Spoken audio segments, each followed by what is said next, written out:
Alright guys, today we're going to review a little bit of what we learned yesterday as well as looking at what we're going to call our special right triangles, which are our 30, 60, 90 triangles and our 45, 45, 90 triangles.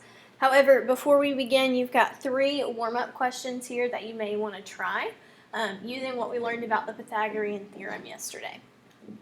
Then unpause the video and check your answers. So for 24, we can scoot that 6 right here because I know that's congruent to the other 6. And then I can set up Pythagorean theorem to solve for that missing side length. So I have 6 squared plus 3 squared, that's going to give me 45. And then when I take the square root of 45, I want to look for any perfect square that divides into 45, and that's going to be 9. So I'm going to break that into 2 separate square roots. And 3 square roots of 5 is my final answer. For the 25 here, we can move the 11 here and here. And that becomes 11 squared plus 11 squared equals x squared. So we've got 121 plus 121, which is going to give us 242.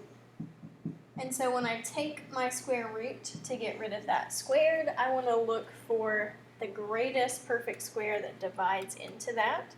So that's going to be 121. So then the square root of 121 and the square root of 2. So I end up with 11 square roots of 2 as my x value. For the final question here, we have to recognize that this triangle on the left is a 3, 4, 5 triple. So 4 squared plus 7 squared should equal x squared. 4 squared plus 7 squared is going to give me 65. And then I'm going to take a square root of both sides. 65 is not going to be divisible by 64. 65 is not divisible by 49. 65 divided by 36 is not a thing. That comes out to a positive, or rather a whole number. So 65 divided by 25 is not going to give me a good answer. Divided by 16 is not going to give me a good answer. Divided by 9 is not a good answer. Divided by 4. So unfortunately with this one, the square root of 65 is all we can come up with. That is our simplest radical form. Now these are going to be some challenging questions dealing with the Pythagorean theorem. Since we spent all day yesterday looking at that, and for sake of time, I'm going to go ahead and move us forward to the next few questions. So these next few examples are just reminders of how to deal with square roots and squaring numbers. So if I have the square root of 5 squared, the square root and squared cancel out, and that leaves me with just 5.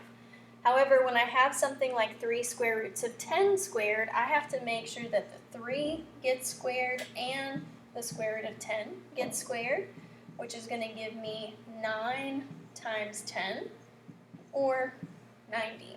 And if you type this into your calculator, you just want to be careful because a lot of calculators, when you type a square root, will open up a parenthesis anyway. So we would want to close that parenthesis, and we want parentheses around the whole thing before we square it. Same thing over here, square root of 15 squared is just 15. We need to square both parts of this. So we end up with 100 times 13, or 1,300. For the next few examples here, just a reminder again of how to deal with square roots. Remember that this component here tells us what type of number this is. Just like 2x and 5x could be combined, 2 square roots of 3 and 5 square roots of 3 can be combined to create 7 square roots of 3.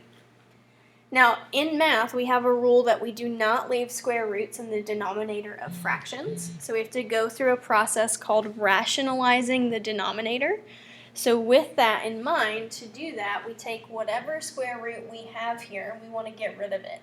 So if I multiply the denominator by the square root of 2, that's going to help me eliminate that square root in the denominator.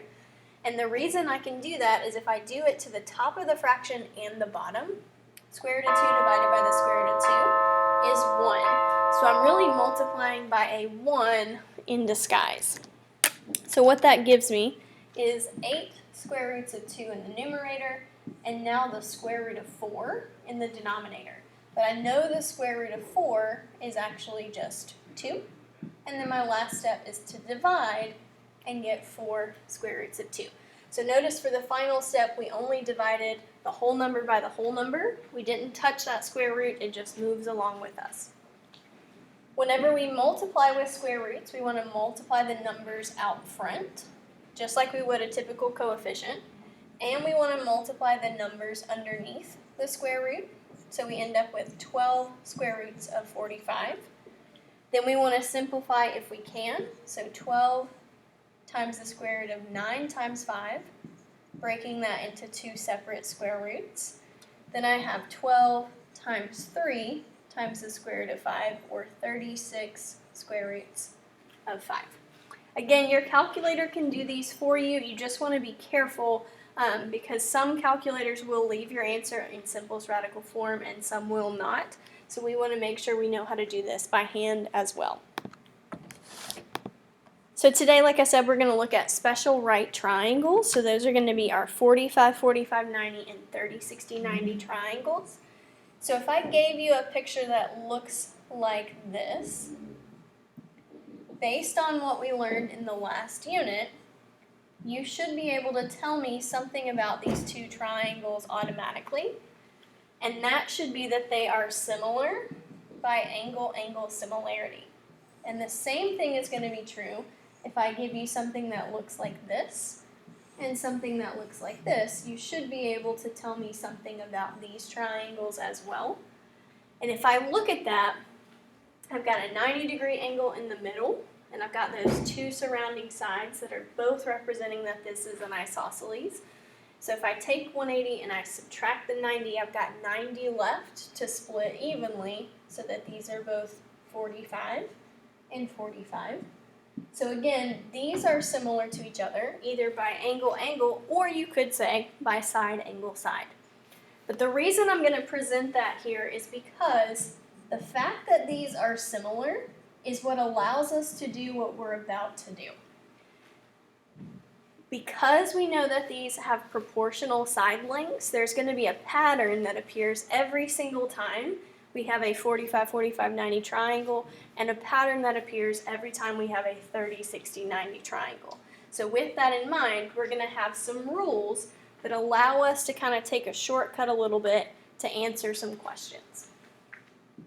So the first rule is the 45, 45, 90 rule, and you're going to definitely want to write this down in your notes. The 45, 45, 90 rule says, and again, you're going to want to write that this is the 45, 45, 90 rule, that the hypotenuse equals whatever the leg is times the square root of 2. So if you notice, in our warm-up back here, we had a 45, 45, 90 triangle here because we have congruent angles and a 90-degree angle. And we ended up with 11, 11, and 11 square roots of 2. So that shows us that that hypotenuse is always the leg times the square root of 2. That's our first rule, and that's something that we're going to need to have memorized. So we're going to use this rule anytime we see that we have an isosceles right triangle, or we have the angles marked as 45, 45, and 90. You may also want to draw this picture in your notes just to have kind of a visual to represent that. Pause the video as needed to write this down. So looking at what we have here, we're just going to apply the rule that we have. So our rule says the hypotenuse equals the leg times the square root of 2, and that's a cursive L. For those of you who may not have seen that before, I try not to use a lowercase l because it looks so much like a 1. So in this case, we're trying to find the length of the hypotenuse here, it says. So we're going to say h equals 8 square roots of 2 because 8 is the leg.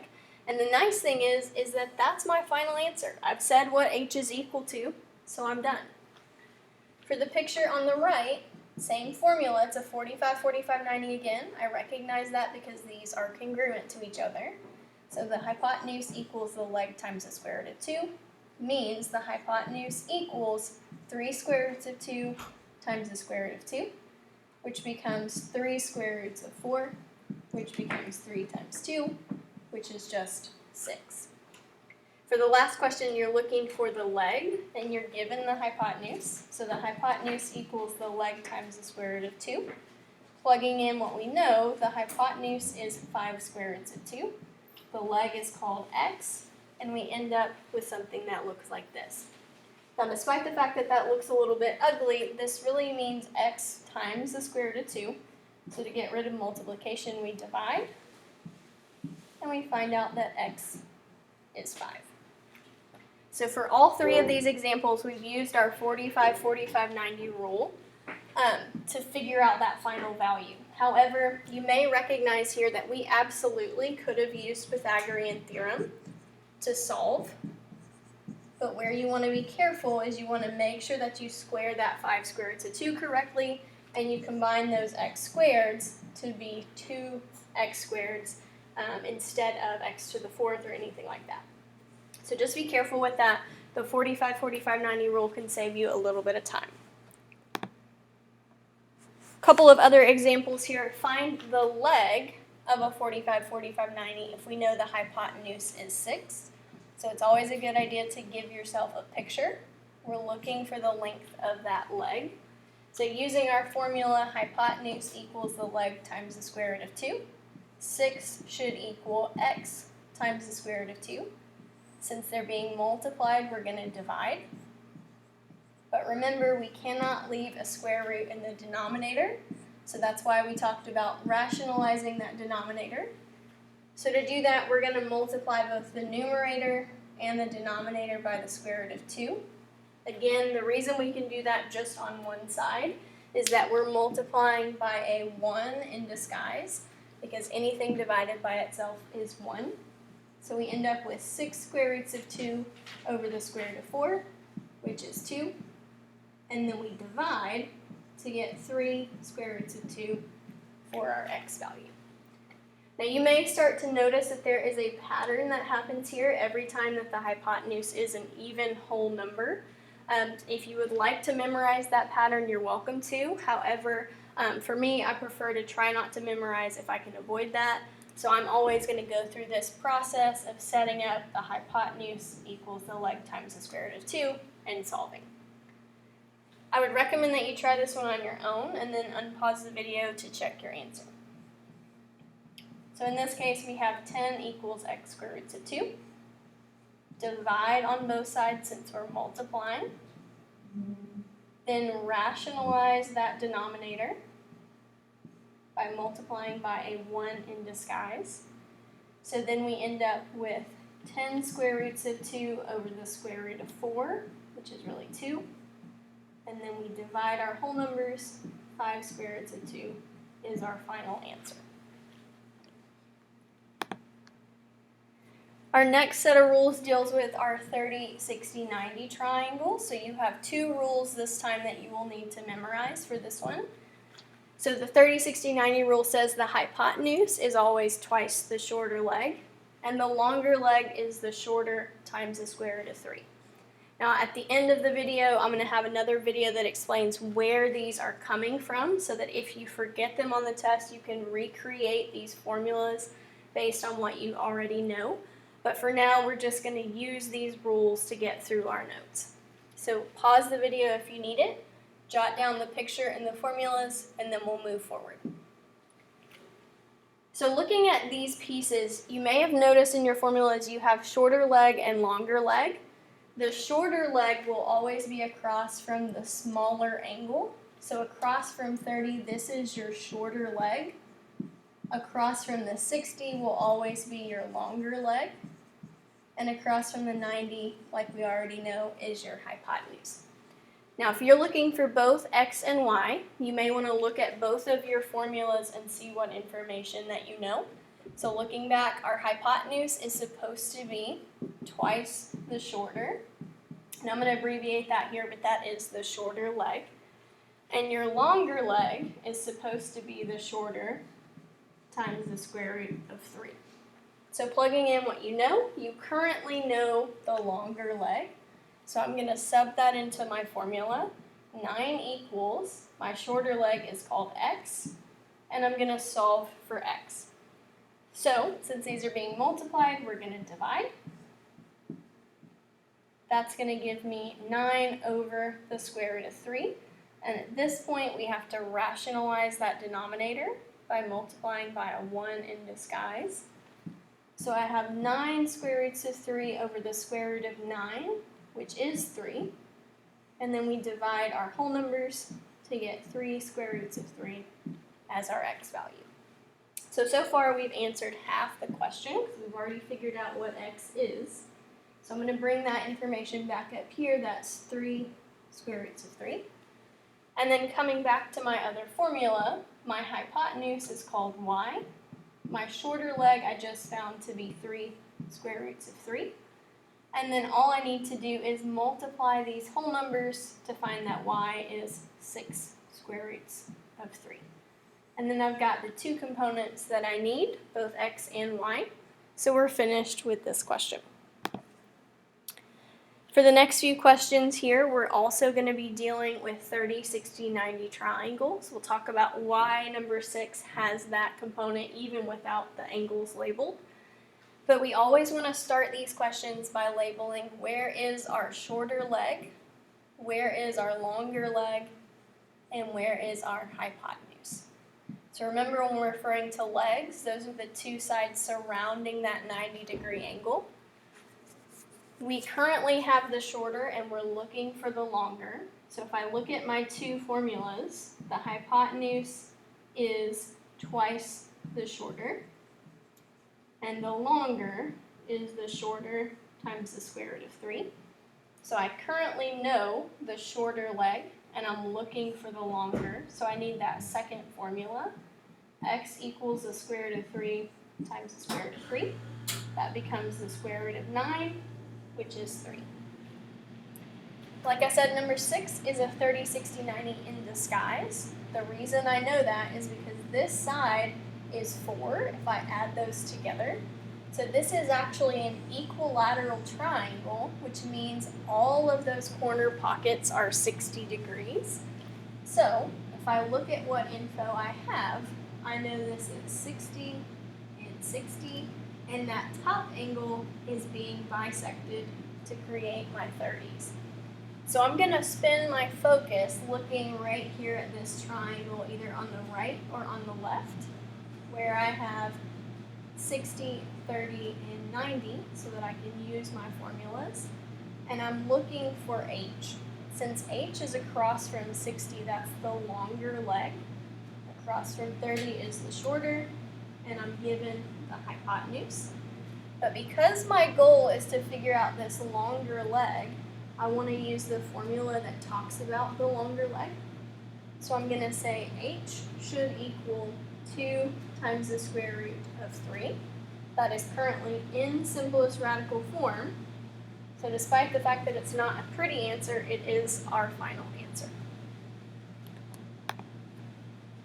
These next few questions here you may want to try on your own and then come back to check your answer. So again, we're always going to start by labeling shorter, longer, and hypotenuse. We're going to look at what information we're given to determine which formula to start with. So hypotenuse is supposed to be double the shorter. So 15 should equal 2y, which means y is 7.5. So I've got my y value. Then finding my x value, I'm looking for the longer leg. The longer is supposed to be the shorter times the square root of 3. So x should equal 7.5 square roots of 3. That's in simplest radical form, so I'm finished. Number 14 is a 45, 45, 90 in disguise because we've already got 90 in two congruent angles. So that 90 that's left gets evenly split. So this time I'm going back to the old formula that said the hypotenuse is the leg times the square root of 2 because we're shifting back to the other type of triangles. So plugging in what we know, the square root of 6 equals m or n because the legs are always going to be congruent in a 45, 45, 90. And I can solve from here. Since m is being multiplied by the square root of 2, we're going to divide. The square root of 2 over the square root of 6 over the square root of 2. Because those are both inside of the square root, we can combine them together. And then 6 divided by 2 tells me that this is just the square root of 3 for m. Again, since your two legs are congruent, that's going to be both m and n for your final answer. Last but not least, we're flipping back to those 30, 60, 90 rules. P is your shorter, Q is your longer, and your hypotenuse is 24. So because I currently know what the hypotenuse is, I'm going to start with the hypotenuse is double the shorter leg. 24 should equal 2 times P, which means P is 12. And then my longer is supposed to be the shorter times the square root of 3. So Q should equal, I just found out that P is 12, so this should be 12 square roots of 3.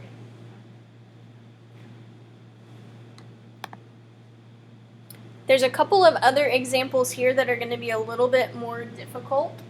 We are going to talk about some of those in class, but for now, just to keep this video basic and covering what we need to cover, we're going to go ahead and move forward a little bit here. These are your I can statements for this module, and if you look at this, so far we've already covered all of this information. So looking at the information that we already know, we've covered a big chunk of this unit just in these 2 days. So with that being said, you want to make sure that everything we covered today and everything we covered in the lesson from the day previous makes really good sense to you. And if it doesn't, make sure that you're emailing me or coming in for tutoring, because this is going to be a big chunk of your test, is using what we did today and yesterday. Guys, if you have any questions, feel free to email me. Have a great day.